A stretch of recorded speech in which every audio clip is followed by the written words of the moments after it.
মমতা বন্দ্যোপাধ্যায় পদত্যাগ করার তোড়জোড় করছেন। তার জায়গায় চোরেদের রাজাকে মুখ্যমন্ত্রীর চেয়ারে বসানোর প্রক্রিয়া চলছে, যিনি তার নিকটাত্মীয়।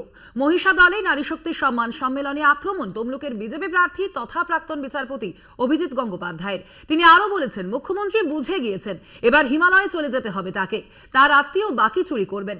তিনি ঠিক কি বলেছেন অভিজিৎ গঙ্গোপাধ্যায় শোনাবো আপনাদের। এবং সেই জায়গায় তিনি একজন চুরির রাজাকে বসিয়ে যাবেন, যিনি তার নিকট আত্মীয়।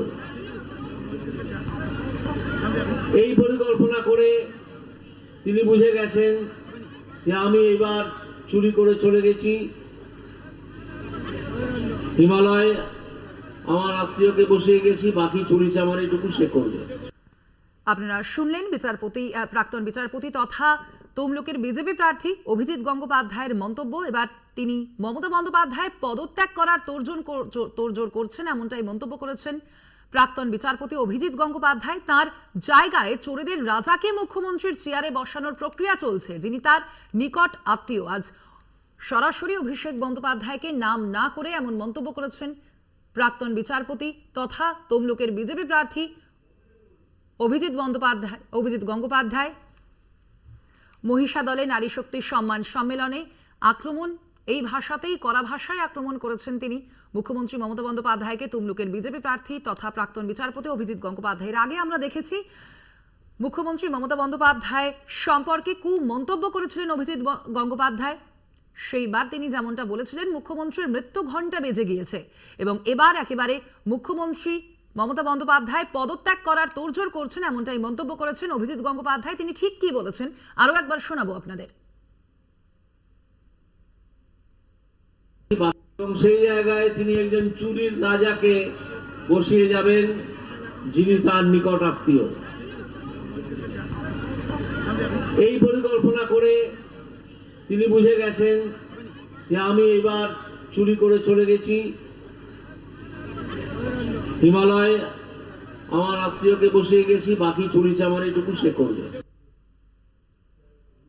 আপনারা শুনলেন এবার ফের মমতা বন্দ্যোপাধ্যায়ের সম্পর্কে বেলাগাম মন্তব্য অভিজিৎ গঙ্গোপাধ্যায়ের। মমতা বন্দ্যোপাধ্যায় পদত্যাগ করার তোড়জোড় করছেন, এমনই মন্তব্য করেছেন আজ এক সভা থেকে অভিজিৎ গঙ্গোপাধ্যায়। তার পাশাপাশি তিনি বলেছেন তার জায়গায় চোরেদের রাজাকে মুখ্যমন্ত্রীর চেয়ারে বসানোর প্রক্রিয়া চলছে, এমনই মন্তব্য করেছেন তমলুকের বিজেপি প্রার্থী অভিজিৎ গঙ্গোপাধ্যায়।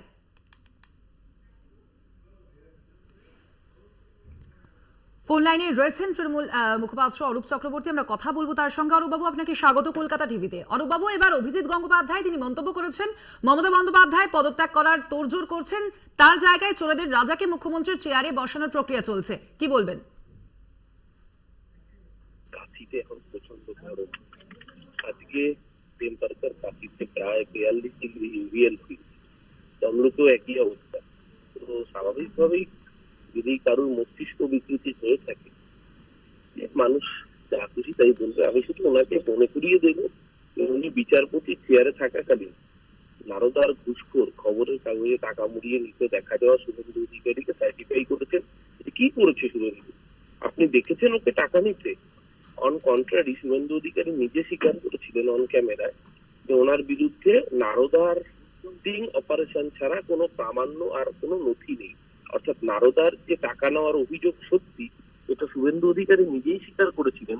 আর উনি বিচারপতির চেয়ারে তখনও তার মধ্যে উনি সার্টিফাই করেছিলেন যে কি করেছে শুভেন্দু। আপনি দেখেছেন ওকে টাকা নিতে? তো স্বাভাবিকভাবেই চোরের সাক্ষী গাছ কাটা। তো এইখানে শুভেন্দুর সাক্ষী অভিজিৎ, তার সার্টিফিকেট কে চেয়েছে? ওর সার্টিফিকেট তো মানে ওর ইলেকশন সার্টিফিকেট তো রিজেক্ট করে দিয়েছে তমলুকের মানুষ। তার প্রমাণ আগামী 4 তারিখ বেরোবে, দেবাংশু ভট্টাচার্য যখন জয়ী হবে তমলুকের পক্ষে। সুতরাং ওর সার্টিফিকেট হচ্ছে বাংলার মানুষের মমতা বন্দ্যোপাধ্যায়ের প্রয়োজন নেই। বাংলার মানুষ মমতা বন্দ্যোপাধ্যায়কে সার্টিফিকেট দিয়েছে তার আপোষণ সংগ্রামের জন্য।